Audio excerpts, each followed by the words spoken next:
Hi guys, welcome back to my channel Priyanka Thakur. आप सबको मेरे चैनल में फिर एक बार से स्वागत। तो कथा शुरुआत करने से पहले मैं आपको और आपका सारा परिवार को मकर संक्रांति की शुभकामनाएं देना चाहती हूँ। हम किसी और से प्रेम करेंगे तो हमारी इच्छा होती है कि हम उनसे विवाह करें। तो यदि हमारी विवाह उनके साथ ना हो तो बहुत ही तकलीफ होता है और उस विरह हम झेल नहीं पाते, क्योंकि हम इतने सालों से प्रेम करते हैं एक दूसरे से। और हमारी दुख है, तकलीफ है, वो सब कुछ हम दुनिया से छुपाने लगते हैं और हम आगे बढ़ने की भी कोशिश भी करते हैं। और कुछ लोग ऐसे भी है कि वो अकेले रह जाते हैं ज़िंदगी भर। तो इसी विषय पर मैं आज माता रानी और श्री कृष्ण जी की एक कहानी बताने वाली हूँ। वो दोनों प्रेमी ऐसे थे, जन्म जन्मांतर के प्रेमी थे और धरती पर आए तो सारे इंसान को, पृथ्वीवासियों को प्रेम सिखाने के लिए वो मनुष्य रूप में जन्मे थे। सब लोग जानते हैं कि माता राधा रानी और श्री कृष्ण के दो देह थे, लेकिन आत्मा एक ही थी। जब अपना प्रेमी कोई दूर जा रहा है, उनकी आखिरी मुलाकात है। जब माता राधा रानी ने पूछा, तुम मेरे से प्रेम करते हो फिर भी तुमने मुझसे विवाह नहीं की, और श्री कृष्ण ने जो कहा उसको मैं आज इस वीडियो में दिखाना चाहती हूँ। और वो क्यों वृंदावन को हमेशा के लिए छोड़ के चले गए, वो भी मैं आपको इस कथा में दिखाने वाली हूँ।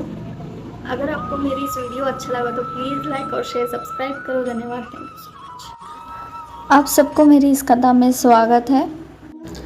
तो आप सब लोग जानते हैं कि श्री कृष्ण ने 11 वर्ष तक माता राधा रानी से नहीं मिले थे और उनका बचपन नंदगांव में बीता था और माता राधा रानी अपना बचपन बरसाना में बिताया था।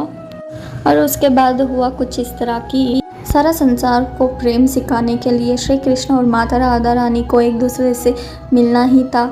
और समय बीते गए तो दोनों की मिलन हो गया था। उस समय एक दूसरे को पहचानने लगे थे और माता राधा रानी और श्री कृष्ण एक दूसरे से प्रेम कर रहे थे उस समय। और दोनों ने अपने अपने घर में कुछ भी ऐसा नहीं बताया कि एक दूसरे से प्रेम करते हैं। दिन ऐसे ही बीते गए तो सारा संसार को और फिर घर वालों को पता चला कि वे दोनों एक दूसरे से प्रेम करते हैं। और हालांकि उनका विवाह संबंध भी जुड़ने वाला था, तो कुछ क्षण ऐसे आ गए थे कि उनका विवाह के संबंध टूट भी गया था। और माता राधा रानी के विवाह अयान नामक व्यक्ति से हो गई थी। उस समय माता राधा रानी ने बहुत ज़्यादा अंदर से टूट गई थी, क्योंकि वो गोलोक से सफ़र करके पृथ्वी लोक आए थे सारे संसार को प्रेम सिखाने के लिए। माता राधा रानी बहुत ज़्यादा टूट गई थी और बहुत ज़्यादा विरह में थी। किसी से कुछ भी कह पाना उनके लिए बहुत ही मुश्किल था, क्योंकि वे ससुराल में थी उस समय और ये सब कुछ देख रहे थे श्री कृष्ण। हालात कुछ इस तरह था कि वो श्री कृष्ण जी कुछ भी नहीं कर पाए। अगर श्री कृष्ण चाहते तो वो हालात को भी बदल सकते थे और माता राधा रानी से विवाह भी कर सकते थे, किंतु श्री कृष्ण जी ने मनुष्य योनि में जन्म लिया था, तो इसीलिए उन्होंने कुछ नहीं कर पाए। इसलिए माता राधा रानी से दूर जाने के लिए विचार कर रहे थे।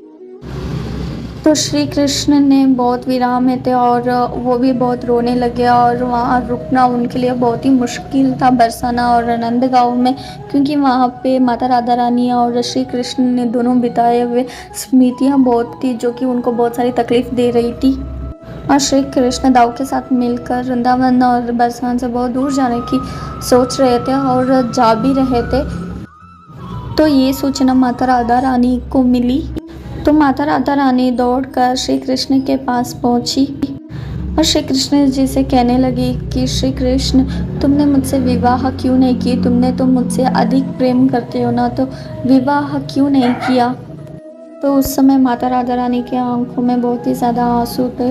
रोते हुए उन्होंने श्री कृष्ण से ये सब कुछ कहा और श्री कृष्ण ने माता राधा रानी से कहा कि विवाह तो दो व्यक्तियों के बीच होता है, हम तो एक ही है करके उनके सामने पलटे तो राधा रानी को दिखा कि वो श्री कृष्ण स्वयं राधा के अवतार में थे। तो तब माता राधा रानी को पता चला कि हम दोनों तो एक ही है और हमारी ये संबंध विवाह से भी बढ़कर है। तो ये बात को श्री कृष्ण ने माता राधा रानी को समझाया और फिर वो वहाँ से चले गए। तो ये थी आज की मेरी ये कथा। और भी ज़्यादा माता राधा रानी के श्री कृष्ण के कथाएं आपके सामने लाने की कोशिश करते रहूँगी।